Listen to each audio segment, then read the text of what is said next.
ఈరోజు chicken fry ఎలా చేయాలో చూసేద్దాం. దీనికోసం ఫస్ట్ ఆయిల్లోకి ఆనియన్ పచ్చిమిర్చి వేసుకొని దీన్ని మంచిగా ఫ్రై చేసుకోండి. ఇది ఇలా ఫ్రై అయిన తర్వాత ఇందులోకి చికెన్ని కూడా యాడ్ చేసి కొంచెం పసుపు, ఉప్పు, అల్లం వెల్లుల్లి పేస్ట్ కూడా యాడ్ చేసి దీన్ని మంచిగా కలుపుకొని చికెన్లో నుంచి వాటర్ మొత్తం వచ్చేసే వరకు మగ్గించుకోండి.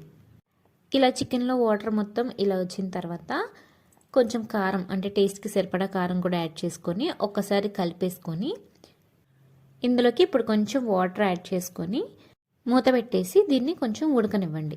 ఇలా ఉడుకుతూ ఉన్నప్పుడు మళ్ళీ ఒక్కసారి ప్లేట్ తీసి కొంచెం గరం మసాలా కూడా యాడ్ చేసి మళ్ళీ ఒకసారి కలిపేసి మూత పెట్టి ఇక్కడ నుంచి మొత్తం సిమ్లోనే జరగాలి ప్రాసెస్ అంతా. సిమ్లో పెట్టేసి వాటర్ మొత్తం ఎగిరిపోయి ఆయిల్ పైకి తేలిపోయేంత వరకు ఇట్లాగా ఫ్రై చేసుకోవాలి. ఇలా ఆయిల్ పైకి తేలిపోయిన తర్వాత లాస్ట్లో కొత్తిమీర వేసుకొని దించేసుకోవడమే. అంతే, చికెన్ ఫ్రై రెడీ. దీన్ని రైస్లోకి, పప్పుచారు, సాంబార్లోకి తింటే టేస్ట్ చాలా బాగుంటుంది. వీడియో నచ్చితే లైక్ చేసి సబ్స్క్రైబ్ చేసుకోండి.